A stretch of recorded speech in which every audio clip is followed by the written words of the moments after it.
Magandang araw po sa inyong lahat at sa oras na ito ating pong pag-aaralan ang plano po ng Diyos sa sangkatauhan. Marami po tayong katanungan na alam natin na minsan naghahanap ng kasagutan.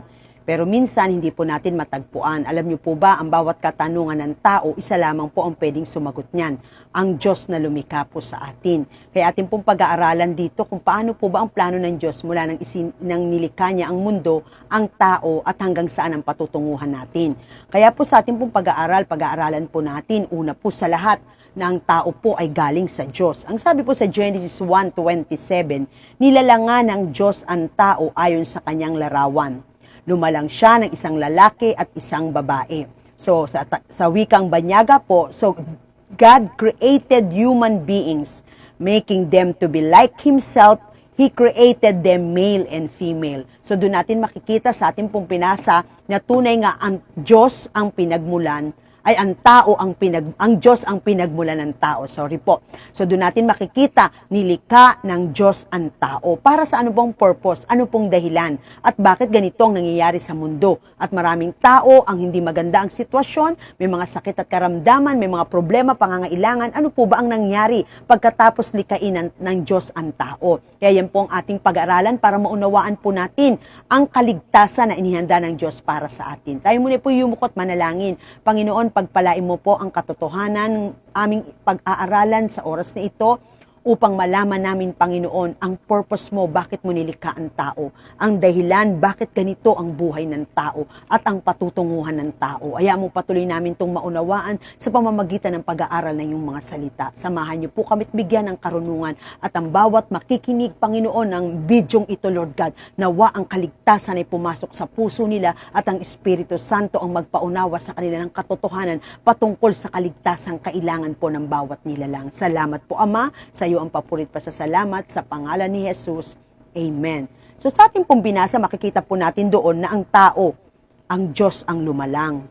Nilikha niya ang paraiso, ang Garden of Eden. Napakaganda po ng plano ng Diyos sa tao. Napakaganda po ang plano ng Diyos sa mundo. Kaya nga sabi niya, di ba, doon sa Genesis 1:31, pinagmasdan ng Diyos ang lahat ng kanyang ginawa at lubos siyang nasiyahan. Dumaan ang gabi at sumapit ang umaga, ito ang ika-6 na araw. So mula ang unang araw hanggang ika-6 na araw, nilikha ng Diyos ang sanlibutan. Ang paraiso, sabi nga raw. At sabi doon, nung ika-6 na araw, pinagmasdan ng Diyos ang kanyang ginawa at siya'y nasiyahan sa lahat ng kanyang ginawa.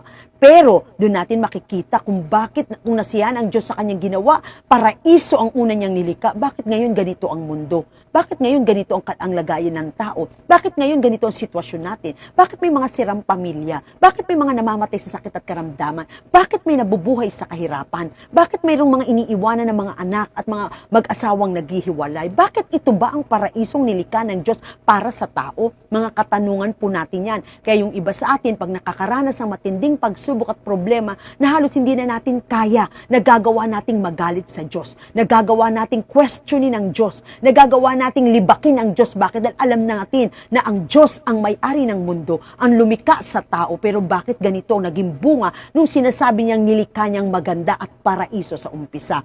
So doon natin makikita, lahat ng bagay yan na yan ay piniliwanag ng Diyos sa pamamagitan ng Biblia. Ang Biblia po ang magpapaliwanag sa atin ng mga bagay na plano ng Diyos at gusto niyang gawin sa tao. Pero ang sabi nila, bakit kami maniniwala sa Biblia ang ipinapangaral mo? Alam niyo po ba, kapatid, sabi po ng isa sa mga aking pinangangaralan nung ako po ay nagbabahagi ng salita ng Diyos, bakit kami maniniwala sa Biblia ang pinapangaral mo? Sa ang Biblia yan ay gawa lamang ng tao. Sinabi ko sa kanya, oo, gawa ng tao, pero kinasihan ng kapangyarihan ng Diyos. Kaya tao ang ginamit ng Diyos para sumulat ng Biblia dahil tao ang magbabasa. Kasi hindi tayo nakakabasa ng sulat ng anghel. Kaya hindi anghel ang ginamit ng Diyos. At kung ang hayop ay nakakapagsulat, hindi rin niya gagamitin ng hayop. Bakit? Hindi natin kayang basahin ang sulat ng hayop. Tao ang ginamit ng Diyos pero kinasihan ng kapangyarihan niya dahil tao ang babasa. Kaya po ang katotohanan, ang Biblia ay salita ng Diyos na ibinigay niya ang karunungan sa taong ginamit niya. Tao ang gumawa dahil tao ang babasa at alam ng Diyos kailangan natin ang mga bagay na ito sa ating buhay. At ang sabi nitong taong nagtatanong sa akin, hindi ako naniniwala sa gawa ng tao. Ang sagot ko naman sa kanya, kung hindi ka naniniwala sa gawa ng tao, huwag kang tumira sa bahay mo. Tao ang gumawa niyan. Huwag mong hubarin mo ang suot mong damit, tao ang gumawa niyan. Kung hindi ka naniniwala sa gawa ng tao, huwag kang gumamit ng mga bagay sa paligid mo. Dahil lahat ng bagay sa paligid mo na ginawa ng tao ay malaki ang bahagi. Bakit tayo may nagagamit? Bakit ka may natitirahan? Bakit may karpintero? Bakit ka nakakakain? May nagluluto. Bakit ka nakakapagdamit? May nananahi. Pero so yun ang katotohanan, ginamit gawa ng tao pero kinasihan ng kapangyarihan ng Diyos. Bakit ko ito ipinapaliwanag? Kasi lahat ng bagay na ipapangaral ko sa inyo sa oras na ito galing sa Biblia. So kung hindi mo ito pinaniniwalaan, wala tayong pag-uusapan. Pero pinapaalam ko sa iyo, nilikha, ginawa ng tao pero kinasihan ng kapangyarihan ng Diyos. Bakit? Tao kasi ang gagamit. Ganun din, meron naman po isa nagtanong sa akin habang ako'y nangangaral. May nakakita na ba sa Diyos? May patay na ba na nabuhay at nakakita sa Diyos? Pakita mo sa akin ang Diyos na pinapangaral mo, paniniwalaan kita. Sabi ko, bakit gusto mong makita ang Diyos na pinaniniwalaan ko? To see is to believe. Ipakita mo, paniniwalaan ko. Ang sagot ko naman sa kanya, ikaw ba ito si is to believe? Kailangan mo nang ipakita ko sa iyo ang Diyos bago mo paniwalaan na buhay at totoo ang Diyos na pinapangaral ko? Tinanong ko siya, naniniwala ka bang may hangin na hinihinga mo upang ikaw ay mabuhay sa mundong ito? Sabi niya, oo. Tanungin kita, nakita mo ba ang hangin? Ang sagot niya, hindi. O kala ko ba, to see is to believe ka? Hindi mo nakita ang hangin, pero nakakahinga ka dahil sa hangin. Hindi niya kailangang magpakita sa iyo. Pero may manifestation na nandyan ang hangin. Bakit nananatili kang buhay? Dahil pag ang nahangin nawala, mamamatay tayo. Ganun din ang Diyos, hindi niya kailangan magpakita sa iyo dahil mamamatay ang tao dahil banal ang Diyos. Pero may mga manifestation na magpapatunay, hindi man siya magpakita sa iyo, may magpapatunay na buhay ang Diyos at totoong may Diyos sa mundong ito.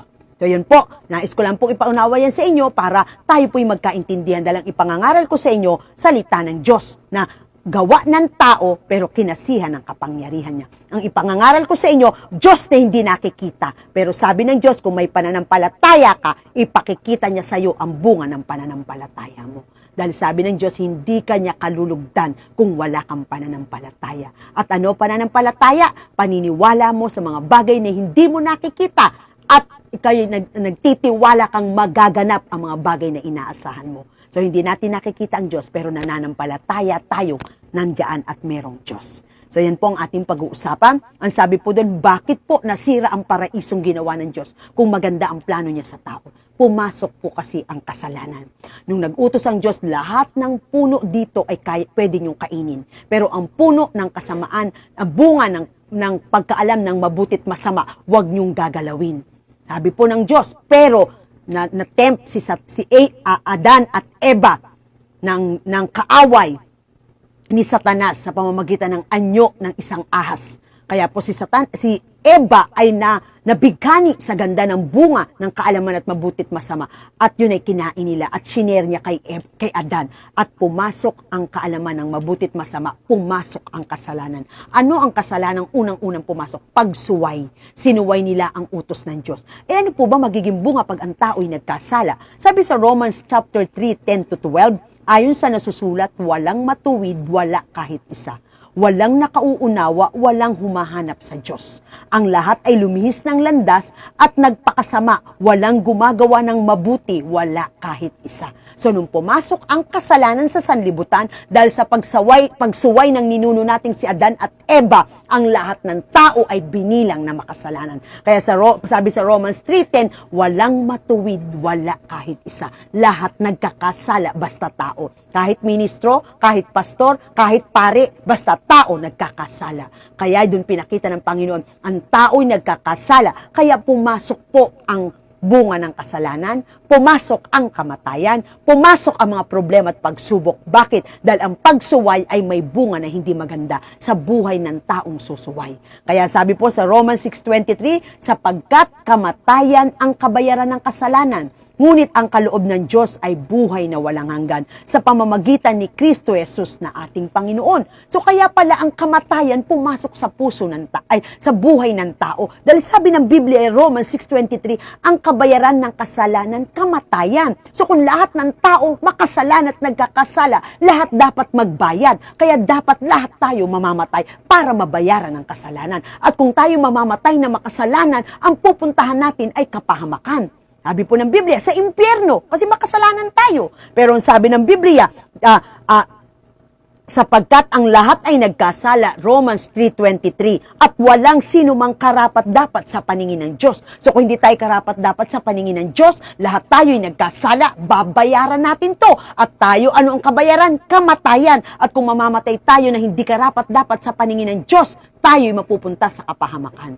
Pero ang Diyos pa rin ang gumawa ng paraan. Sabi sa John 3:16, gayon na lamang ang pag-ibig ng Diyos sa sanlibutan, ibinigay niya ang kanyang kaisa-isang anak na si Jesus, upang ang sino mang sumampalataya ay hindi mapahamak, kundi magkaroon ng buhay na walang hanggan. So dahil mahal ng Diyos ang sanlibutan, kahit makasalanan, ayaw niyang mapahamak. Ano yung kapahamakan? Pupunta sa impyerno pag namatay na makasalanan. Kaya ang sabi niya, binigay niya ang kanyang kaisa-isang anak na si Jesus upang ang sino mang tumanggap at manalig, bibigyan niya ng karapatang maging anak ng Diyos. Bakit? Lahat ng tao nilikha ng Diyos, pero hindi lahat ng tao anak ng Diyos. Bakit po, Pastora? Kasi hindi lahat. Bakit? Ang inaalok ng Diyos ay hindi relihiyon, relasyon, kaya kanya bibigyan ng karapatang maging anak niya. Kapag ako'y nakakita ng matanda, pag tinawag ko siyang nanay, hindi ibig sabihin anak ako. Ibig sabihin, ginagalang ko siya kasi mas matanda siya sa akin. Pag nakakita ko ng patandang lalaki, tatawagin kong tatay. Hindi ibig sabihin na ako'y anak niya. Tumatawag akong tatay kasi bilang paggalang na siya'y mas matanda sa akin. So, hindi lahat ng tumatawag, ama namin, sumasalangit ka. Ama namin. Hindi lahat ng tumatawag ng ama namin ay totoong anak. Yung iba, gumagalang lang. Sino ang totoong anak? Ang tumanggap, John 1:12, ang tumanggap at nanalig kay Jesus, bibigyan niya ng karapatang maging anak ng Diyos. So bakit bibigyan ng karapatan? Dahil ang tao'y nagkasala, nahiwalay tayo sa Diyos. Pero dahil gusto ng Diyos manumbalik ang ating relasyon sa Kanya, ibinigay niya si Jesus. Ang sino man tumanggap at nanalig kay Jesus, bibigyan niya ng karapatang maging anak ng Diyos. Kaya kapatid, sa sa araw na ito, yan pong mensahe sa atin ng Panginoon. Bakit ibinigay si Jesus? Acts 4:12, walang pangalang ibinigay sa silong ng langit na pawang ikaligtas ng tao, kundi ang pangalang Jesus lamang. Bakit po? Kailangan para ang sino mang sumampalataya ay huwag mapahamak.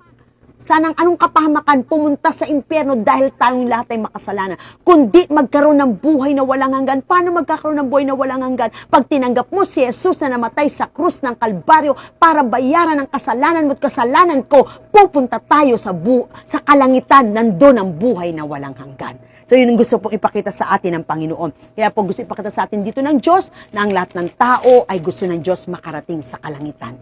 Anong gagawin? Tanggapin lamang si Kristo bilang Panginoon at tagapagligtas. Sabi sa John 14:6, sumagot si Jesus, ako ang daan, ang buhay at ang katotohanan. Walang makapupunta sa Ama kundi sa pamamagitan ko. Bakit to sinabi ni Jesus? Kasi pastor, hindi na namin alam kung sino totoo. Ang dami ng relihiyon, ang dami ng may dalang Biblia, ang dami ng nangangaral patungkol sa Diyos. Sino ang aming paniniwalaan?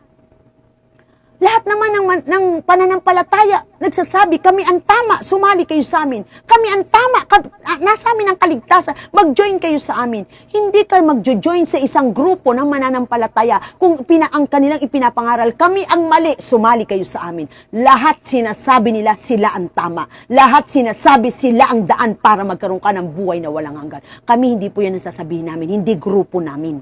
Ang sasabihin namin, si Jesus ang sumagot niyan. Sabi ng mga alagad, Panginoon, kanino kami lalapit? Kanino kami pupunta? Sumagot si Jesus, ako ang daan, the way, ako ang katotohanan, the truth, ako ang buhay, life. Walang makapupunta sa Ama kundi sa pamamagitan ko. Naghahanap ka ng daan patungo sa Ama, si Jesus ang daan. Naghahanap ka ng katotohanan, walang perpektong grupo. Walang perpekto sa mundong ito. Ang totoo lang, si Jesus. At siya ang tunay na buhay. Naintindihan po natin, kaya binigay si Jesus para maging daan. Bakit po? Kasi binigay na yung 10 utos eh. Diba? Binigay ang 10 commandments. Kaya nating sundin? Yung ang isa, hindi natin kaya. Sabi ng Bible, pag sinuway mo ang isa sa 10, sinuway mo lahat. Yung isa nga mahirap sundin, 10 pa. Kaya hindi kaya ng tao maging banal sa harapan ng Diyos. Hindi natin kaya sundin ang 10 utos. Diba?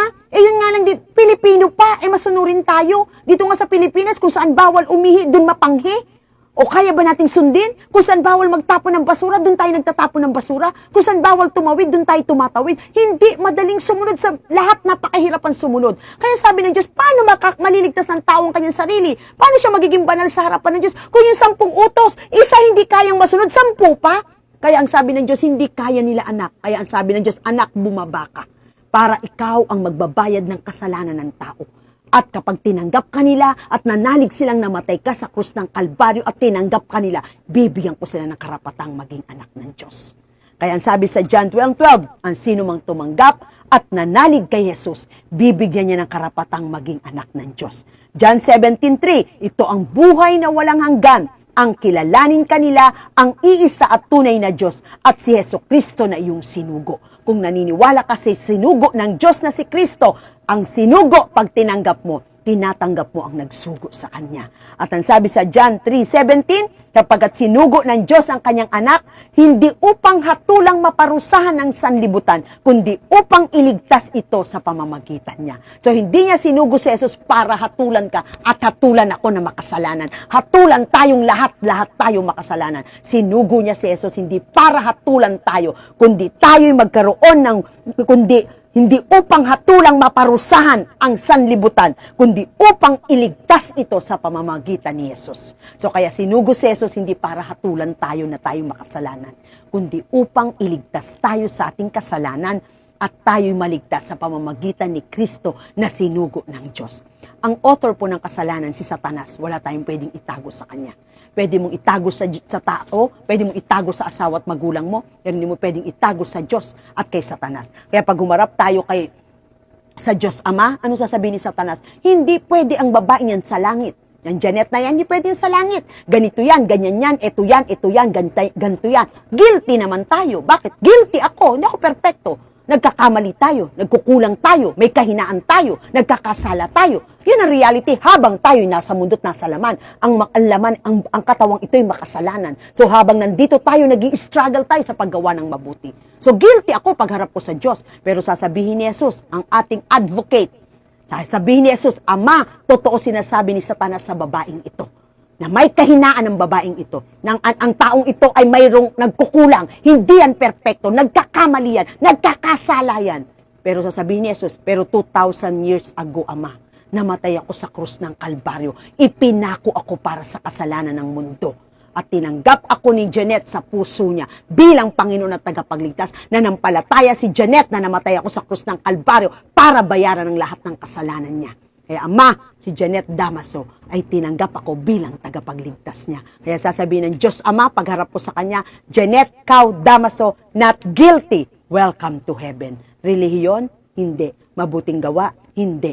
Relasyon. Bakit? Kasi nung si Jesus tinanggap ko, naging anak ako ng Diyos. Naging tatay ko siya. Kung nasa ng anak, dun uuwi. Kung nasa ng tatay mo, dun uuwi ang anak pagdating ng araw. Kaya kapatid, ang inaalok ng Diyos sa iyong kaligtasan sa oras na ito, hindi po mahirap lapitan ng Diyos. Mahal ng Diyos ang lahat ng tao. Sabi ng Diyos, napunta ko hindi para sa matuwid. Napunta ko rito para sa makasalanan. Kaya kung inaamin mo sa sarili mong ikay makasalanan, katulad ko, katulad ng lahat, dahil sabi nga ng Bible, walang matuwid.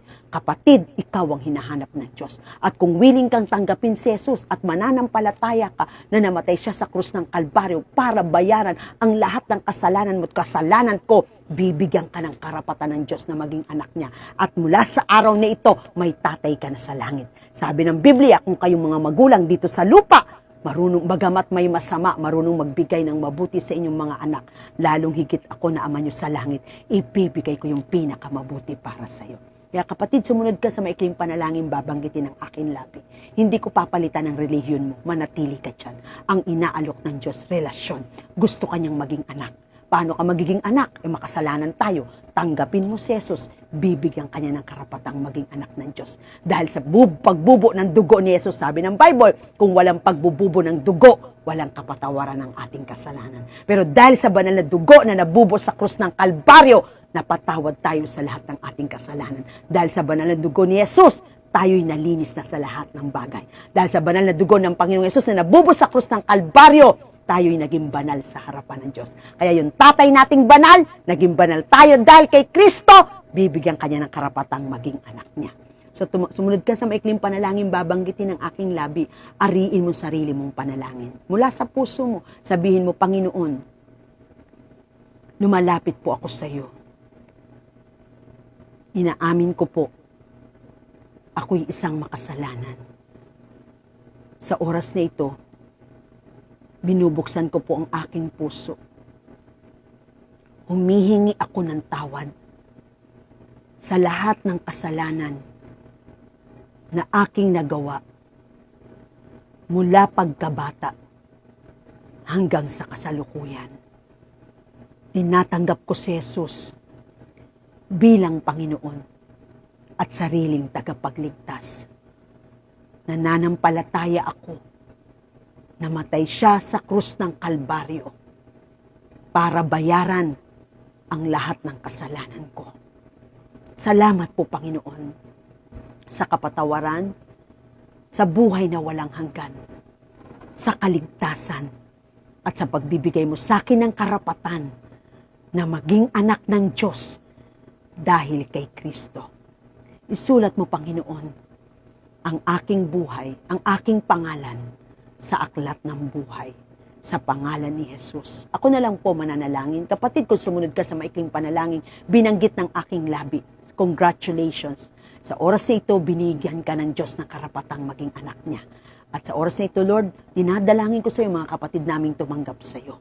Patunayan mo sa kanila, Ama, may Diyos kami, Ama, sa langit na nagmamahal sa amin. Mula sa araw na ito, Ama, hawakan mo po ang buhay nila. At yung salita mong natanim sa puso nila, Panginoon, gumamit ka ng mga tao, Panginoon, ng mga lingkod mo, upang ito'y madiligan, Panginoon, maalagaan, upang mga salitang ito'y mamunga, Panginoon. At Panginoon, sila'y maging malago, Panginoon, at makilala kanila ng lubusan. Sa'yo mapagpalang kamay ko sila pinagkakatiwala. Salamat, Panginoon, sapagkat nagagalak ang kalangitan, nagdiriwang ang kalangitan kapag may isang makasananang bumalik sa iyo, Panginoon, at tumanggap sa iyo, Panginoon, sa Panginoong Jesus, Padre God. Salamat po sa kaligtasan na nakalaan sa lahat ng taong tumatanggap sa iyo. Pagpalain mo po ang bawat isa sa amin, ang lahat ng papuri ay sa iyo lamang sa pangalan ng Ama, ng Anak at ng Espiritu Santo. Amen and Amen. Magandang araw po, pagpalain po tayo ng Panginoon.